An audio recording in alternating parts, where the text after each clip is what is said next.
唉，好肚餓啊！咦，蘇記餃子鋪聽落唔錯喎。聽落嚟係唔錯，食入口就唔知啦。咦，你咩意思啊？話是話，蘇記餃子鋪本身十里飄香隨處聞，真係正嘅。可惜蘇媽前2個月整親條腰啊！喂，咪住先啊，小姐，呢個同味道有咩關係啫？我睇你個樣就係收咗錢。我未講完啊，你聽埋落去先啦。嗱，你睇我門口嗰個，佢係大仔蘇一，想將老店商業化，想將鋪頭做大做強。細女蘇二雖然守喺蘇媽身邊，但係一直拎唔到核心配方，鋪頭情況越嚟越差，想快啲繼承呢間鋪。而眼見手藝就快斷，屋企人4分5裂，口味已經一落千丈啦。點啊？聽完仲食唔食啊？關你咩事啊？拋我哋鋪頭指指點點，唔食就過住啦。阿哥啊，你睇下佢哋都鬧到我哋頭上啦。好啦好啦，唔好嬲啦。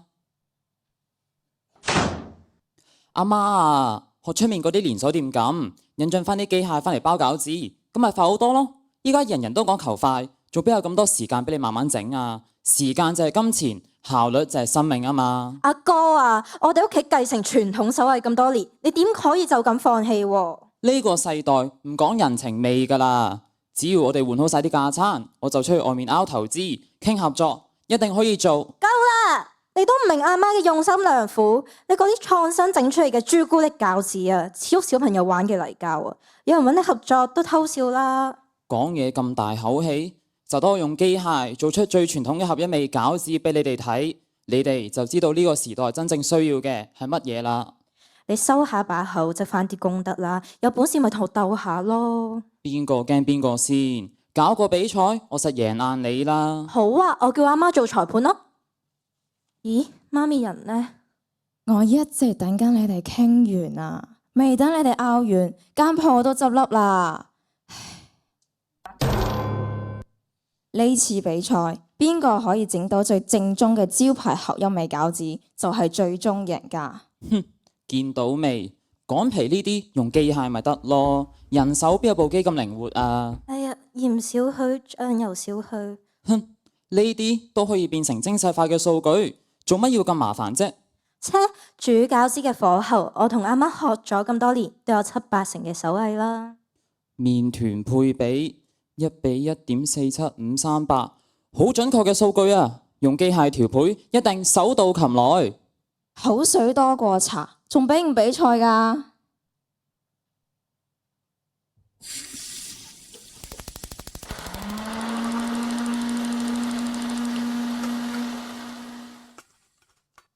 大功告成，等我試下味先。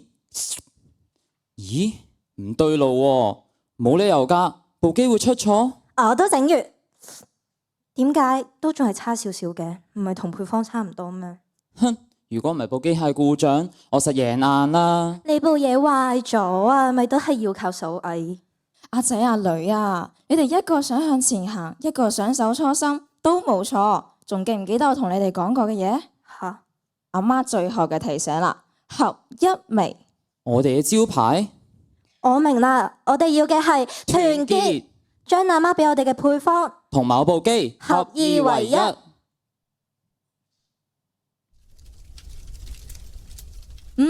就係呢個味道，冇得彈啊！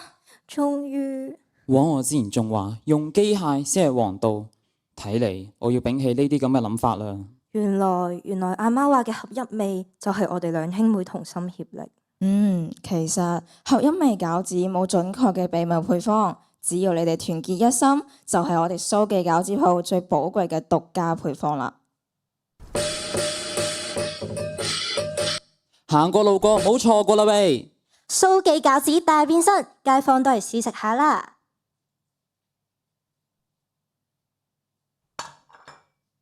哇，阿蘇，今日嘅味係我細個嗰陣最中意嘅味啊！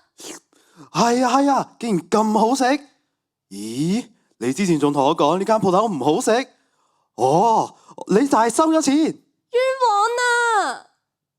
餃餃子從來唔係只得一種固定嘅配方，佢係人與人之間嘅連結，係一家人用情用愛一齊煮出嚟嘅百味歸一，一味同心。而合一味就係呢個道理最好嘅詮釋，佢令我哋明白到團結先係最強大嘅力量。